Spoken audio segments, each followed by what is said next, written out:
राधे राधे महाराज जी। महाराज जी, भगवान श्री कृष्ण जी गीता में कहते हैं कि सब धर्मों को त्याग कर मेरी शरण में आओ, मैं सब पापों से मुक्त कर दूंगा।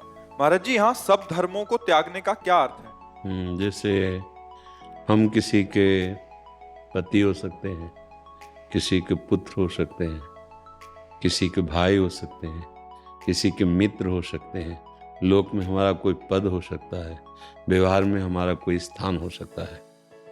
इन सब का अहम छोड़ करके मैं ही सब रूपों में हूँ, ये बात समझ लो। सबके हृदयों में मैं ही विराजमान हूँ।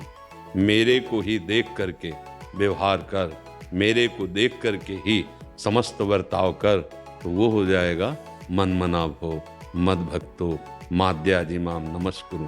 तब माना जाएगा कि भगवान का शरणागत है। वहाँ हम एक पति हैं, हमारा क्या कर्तव्य है? नहीं, हम भगवान के दास हैं।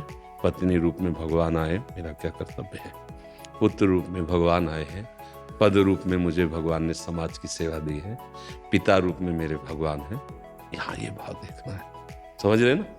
पहले तो धर्म का ही परिचय जाने, हमें अपने अपने धर्म का ही पता नहीं। पहले तो अधर्माचरण में जो हमारा मन लग रहा है उससे हटाएं हम, तब धर्म में चले। फिर भगवान करे उन धर्मों का कर्ता भाव भी छोड़ दे और मेरी शरण में हो जा, अर्थात तू मेरा भक्त बन करके व्यवहार कर। वासुदेवा सर्वम, सब जगह मेरे प्रभु हैं। अब तो समस्त पापों से मुक्त होकर मेरे को प्राप्त हो जाएगा। समझ पा रहे? संसार में एकमात्र भगवान के सिवा कोई दूसरा नहीं है। मत्ता परतरम नान्यत किंचिदस्ति धनंजय।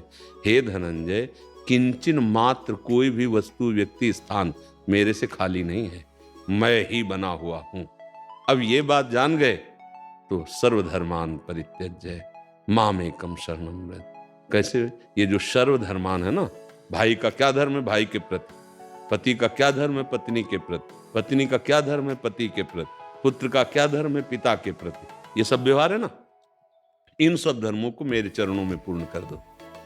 सर्वधर्मान परित्यज, परित्यज को मतलब छोड़ देना नहीं, मेरे में समर्पित कर देना। अर्थात मेरे पिता रूप में, मेरी पत्नी रूप में, मेरे पुत्र रूप में मेरे भगवान ही पधारे हैं। मैं अपने कर्तव्य का निर्वाह करते हुए इन भगवान की पूजा करूंगा। तो भगवान कह रहे हैं कि फिर मैं सारे तुम्हारे जो संचित कर्म पूर्व के जमा है उनको भस्म कर दूंगा। अगर क्रियाण में गलती होती तो मैं उसे नष्ट कर दूंगा और प्रारब्ध को भोगने की शक्ति दूंगा और तू मेरे को प्राप्त हो जाएगा। समझ में आ रही बात? ऐसा नहीं है कि सब कुछ त्याग कर कहीं भाग के जाने की बात कही जा रही है, ऐसा नहीं। सर्वधर्मान को मतलब त्यज लोक धर्मान। भगवान के चरणों का आश्रय का मतलब भागवत धर्म।